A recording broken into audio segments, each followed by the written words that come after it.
Where's Whittles? That's for you.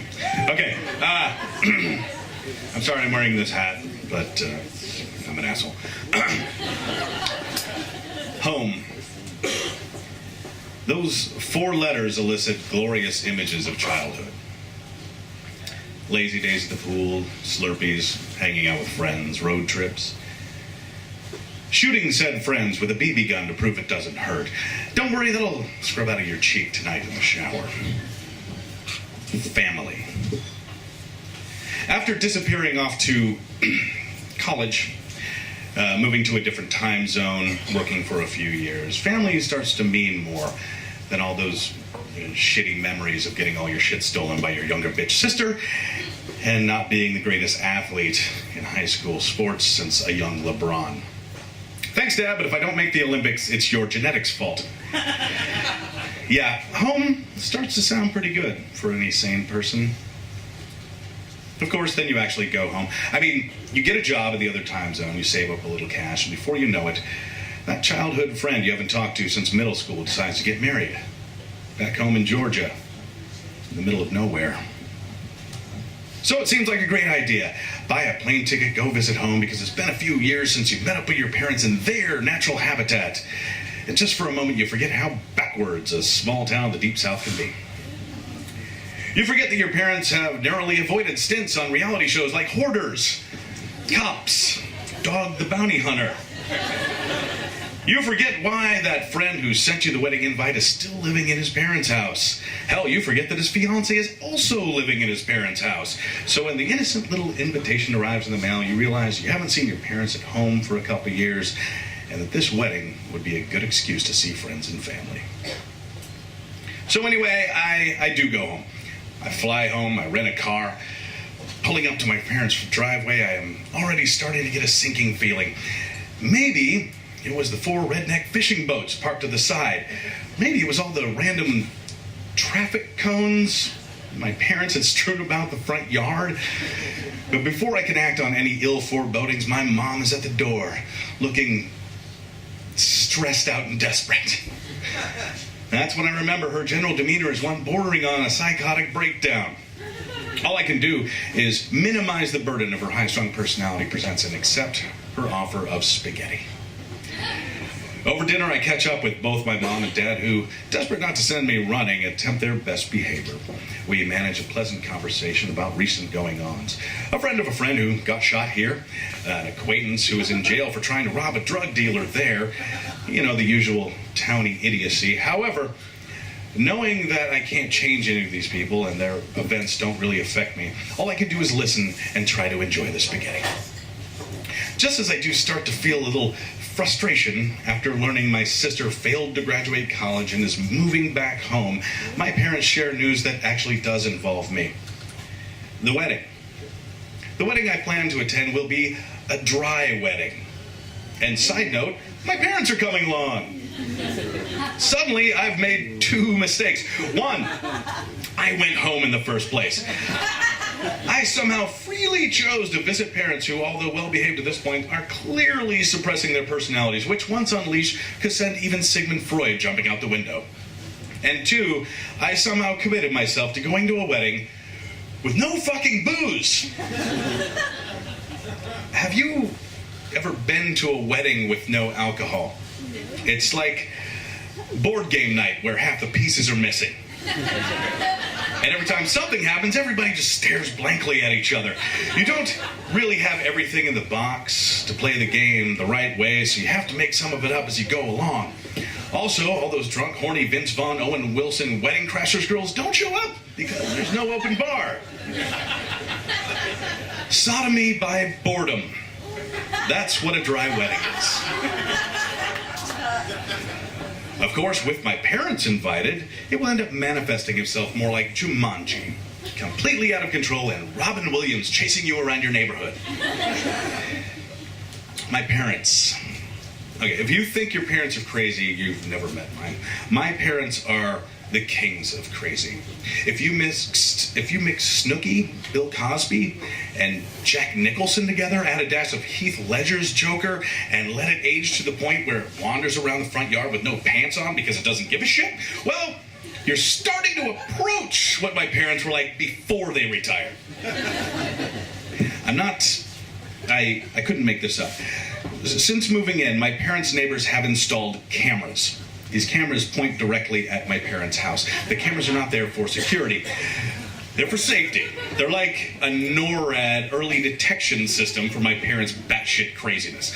My mom sits on the front porch in nightgowns all day smoking, trying to hand feed feral cats. My dad spends months raking just so he can stand out in his underwear and burn giant bonfires. I remember how fun it was to host New Year's Eve burns until the second and third time the fire department gets called. So, clearly, this is shaping up to be a great weekend. I am going to a wedding with no alcohol in BFE, Georgia, with two parents who would leave even Fox News pundits silent. The next day, despite rational judgment, I drive out to the boonies. The ceremony is officiated by an old Georgia preacher who looks like a short Colonel Sanders. My parents barely make it in time to see the bride walk, and only after, as I learned later, stopping for beer and directions from a tractor 2 towns over. After the ceremony, the fun really begins. The wedding and reception are at a pavilion, which out back has a nice view of the forest, but also out front, all the cars were parked in a field. This view means that as the bride starts her pictures, my dad is in full view as he heads towards his car. He and my mom barely made it to the ceremony in time to see the bride walk, and I silently beg that they're actually the first to leave. Unfortunately, my dad instead heads to the trunk, and with everyone watching, pulls out a cooler. All I can do is watch in horror as he proudly or obliviously carries the cooler back to his table. Drinking at a dry wedding, as I soon learn, is a pretty polarizing issue. As my dad walks back, everyone stares. The bride's side in total disbelief that this guy could not even wait 5 minutes after the ceremony to so blatantly offend their family. He couldn't even wait for the cover of darkness. And the groom's side watched with relief to see a bigger asshole paving the way. Of course, my dad, now aware of his captivated audience, milks his moment. Fitted for a man 20 years younger, a suit never looked so, well, tight. Strutting like a fat-breasted turkey. I can only watch powerless as he strolls to his table, takes out a beer, and flashes everybody a wide grin. It reminds me of the smile a child has, using the big potty for the first time, and showing you his proof. Exuberant and proud.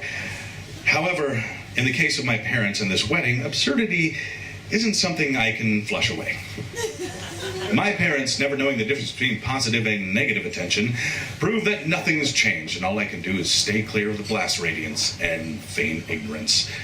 Over the next hour, nothing changes. My parents get sufficiently sloppy to provoke mass chaos. Led by my dad's personal shit show example, crowds of the groom's friends materialize in the parking lot. Drunken revelers carrying bottles of pale Coke and tailgating while my dad ungraciously complains to everyone within earshot that the food service is taking too long. By the time the caterers do get the buffet set up, my parents' table resembles the curbside glass recycling bin on Pickup Tuesday. An hour into dinner and sitting at a different table from my parents, I foolishly volunteer my connection to the crazy old folks who have now drunkenly wandered out to the dance floor. I'm not sure if I expect sympathy or maybe garner a laugh, but the instantaneous bewildered looks and response of, "Those are your parents?" fills me with dread as I realize I will now have to supply further detail. Fortunately, no one gets the chance for follow-up questions because almost on cue, my parents decide to take control of the party and request their song. I don't know what they requested, but it sounded like an awful 80s Phil Collins love number. So rare and awful that not even those shitty ski movies would feature it, out of fear they might spread it like radioactive fallout throughout the countryside. Watching my parents try to dominate the dance floor and reenact their wedding night turns that feeling of dread to horror as my parents slow dance and drunkenly grope each other. I think the bride was getting the pictures, or 80s crap song radiation exposure, because she stopped, walked straight by my parents' slow dance geriatric groping, and called everyone to cut cake. To mine and everyone's relief, the announcement also proves to be a great way to finally clear my parents of the dance floor. I think my parents' dancing was so disturbing it actually scared everyone, even the bouncy 5-year-olds, off the dance floor. With bellies full of multiple helpings of cake and dancing ruined, my parents finally head for the exit. And on their way out, a couple of groomsmen offer my dad tequila. Thankfully, old man exhaustion limits him to only one shot before finally deciding to try his odds with a small-town DUI. Later on my way home, I was happy to realize my parents had not injured anyone, including that guy my mom drunkenly chased around. In making my visit home and attending the wedding with my parents, I realized a few things. One, in case you're wondering why the terrorists hate us, it probably has something to do with chubby baby boomers slowly grinding and drunkenly groping each other in front of a couple hundred spectators. And two, the next time you think home would be a nice place and that you should go see your parents again, just remember, you were birthed by honey badgers. They don't give a fuck.